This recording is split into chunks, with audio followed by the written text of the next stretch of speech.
PM की कुर्सी नहीं बचा पाए इमरान खान। पाकिस्तान की संसद में आधी रात को हुई वोटिंग में विपक्ष की जीत। अविश्वास प्रस्ताव के पक्ष में पड़े 174 वोट।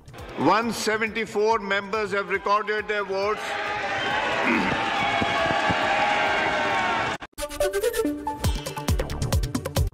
शहबाज शरीफ ने कहा, हम किसी से बदला नहीं लेंगे, बेगुनाहों को जेल में नहीं डालेंगे, ये मुल्क कानून से चलेगा। पाकिस्तान में अब सिर्फ कानून का राज होगा। हम किसी से बदला नहीं लेंगे, हम किसी के साथ नाइंसाफी और ज्यादती नहीं करेंगे, हम बेजा लोगों को जेलों में नहीं भिजवाएंगे, हम बेकसूर लोगों को जेलों में नहीं भिजवाएंगे, लेकिन कानून अपना रास्ता देगा। पाकिस्तान में पीएमएल के नेता शहबाज शरीफ पर मनी लॉन्ड्रिंग केस में कल तय होंगे आरोप। कल ही पाकिस्तान के नए पीएम बनने वाले हैं शहबाज।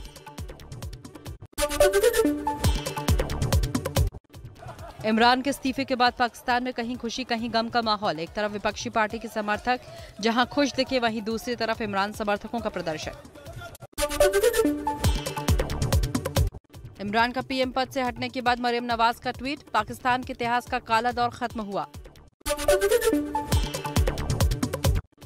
बिलावल भुट्टो ने कहा, पूरे पाकिस्तान को मुबारकबाद, आज हमने इतिहास बनाया है, पाकिस्तान के दुखों के दिन खत्म हुए। 3 साल से बोझ उठा रहा था मुल्क, वेलकम बैक टू पुराना पाकिस्तान। आज 10 अप्रैल 2022, वेलकम बैक टू पुराना पाकिस्तान।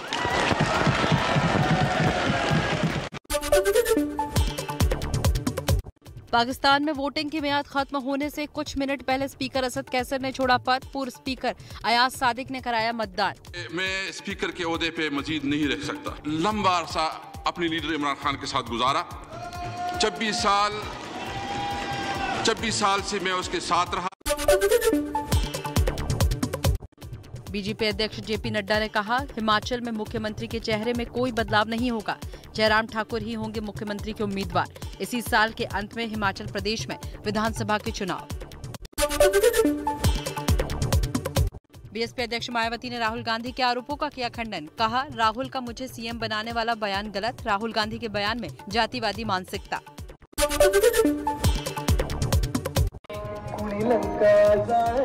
आज शिवसेना भवन के सामने एमएनएस कार्यकर्ताओं ने लाउडस्पीकर लगाकर हनुमान चालीसा पढ़ने की कोशिश की। एमएनएस कार्यकर्ताओं को हिरासत में भी लिया गया।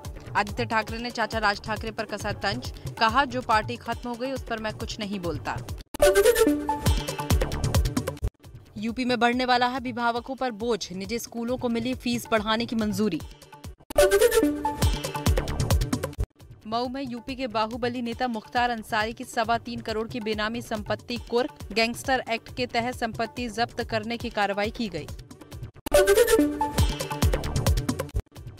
गुजरात दौरे पर गृह मंत्री अमित शाह। बनासकांठा में पर्यटन सुविधाओं का किया लोकार्पण। नडाबेट में भारत पाकिस्तान सीमा पर व्यूइंग पॉइंट का उद्घाटन किया। गृह मंत्री ने जवानों के साथ भोजन भी किया।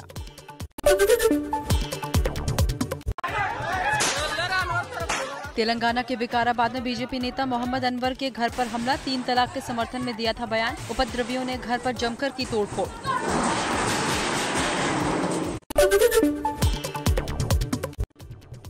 श्रीनगर एनकाउंटर में सुरक्षा बलों ने 2 आतंकियों को मार गिराया। मारे गए दोनों आतंकी में से एक आतंकी ने सीआरपीएफ पर हमला किया था। सुरक्षा बलों का ऑपरेशन जारी।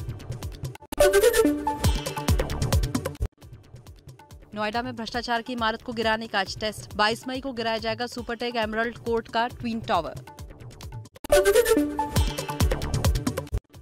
18 साल के ऊपर के लोगों के लिए आज से बूस्टर डोज। प्राइवेट सेंटर पर 375 रुपए खर्च कर लगा सकते हैं वैक्सीन।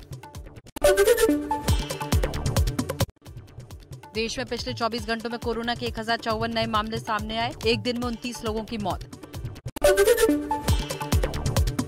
एमपी के सीहोर में भारी जल संकट। सीएम शिवराज सिंह चौहान के गृह जिले में लोगों को नहीं मिल रहा पीने का पानी। पानी की तलाश में दूर दूर तक भटक रहे हैं लोग।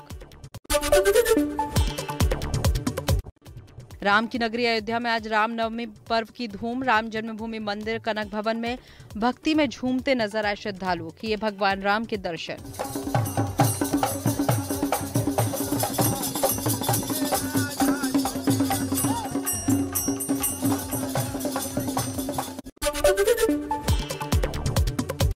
रामनवमी पर यूपी के सीएम योगी आदित्यनाथ ने की पूजा। गोरखनाथ मंदिर में किया कन्या पूजन।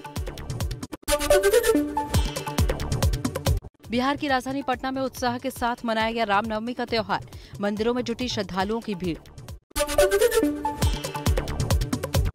गुजरात के नादेश्वरी मंदिर में गृह मंत्री अमित शाह ने की माता की पूजा। भारत पाकिस्तान सीमा के पास है नादेश्वरी मंदिर। हिमाचल के शिमला पहुंचे बीजेपी अध्यक्ष जेपी नड्डा। जाखू हनुमान मंदिर में रामनवमी के मौके पर की पूजा।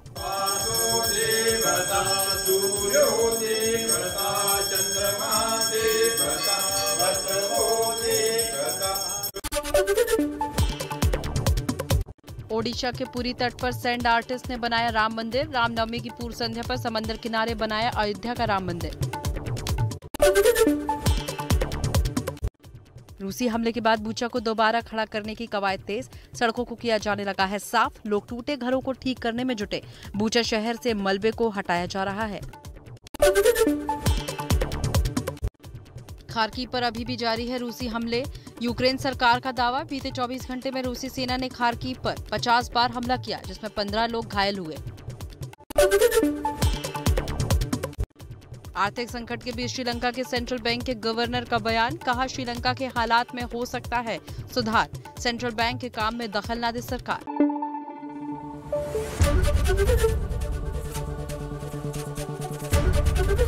एबीपी न्यूज आपको रखे आगे।